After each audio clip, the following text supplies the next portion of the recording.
On va vers des étés de plus en plus chauds, où les 35 degrés sont la norme et où malheureusement les 40 degrés commencent à être la norme. On a observé en juin dernier le 40 degrés le plus précoce en France continentale.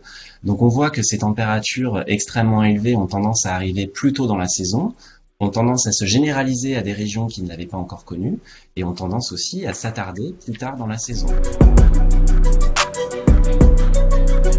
La vague de chaleur qui débute est associée à un dôme de chaleur. Un dôme de chaleur, c'est un espèce de couvercle dans lequel la chaleur va s'accumuler. C'est en fait l'air va descendre près du sol et en descendant près du sol, il va se comprimer. C'est un petit peu l'effet d'une pompe à vélo. Quand vous activez une pompe à vélo, vous sentez que au bout d'un moment, la pompe est chaude. Donc c'est un peu le même principe. Quand on comprime l'air, il devient plus chaud.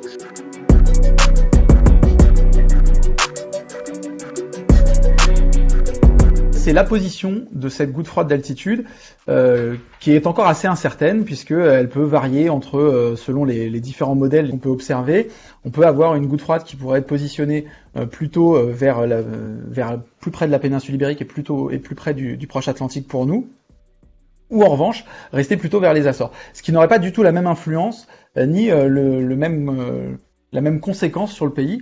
Et c'est pour ça qu'on a énormément d'incertitudes à voir la fin de cette vague de chaleur, mais même l'intensité et le positionnement géographique des plus fortes chaleurs.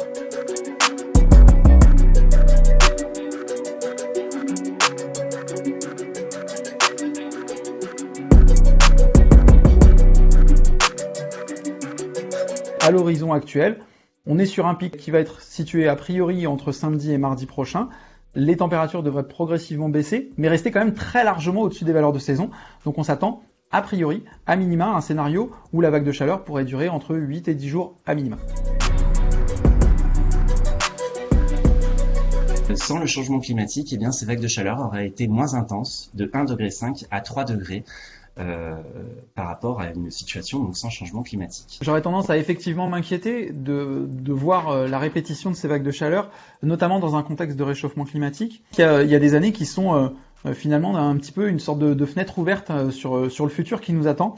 On s'attend d'ici la fin du siècle à ce que l'été 2003 soit un peu la norme climatique, si on reste dans un schéma avec nos émissions de gaz à effet de serre, c'est-à-dire des périodes estivales qui risquent d'être sans doute plus importantes, plus longues, avec des canicules et des épisodes de forte chaleur qui commenceront plus tôt, et puis qui finiront aussi plus tard dans la saison.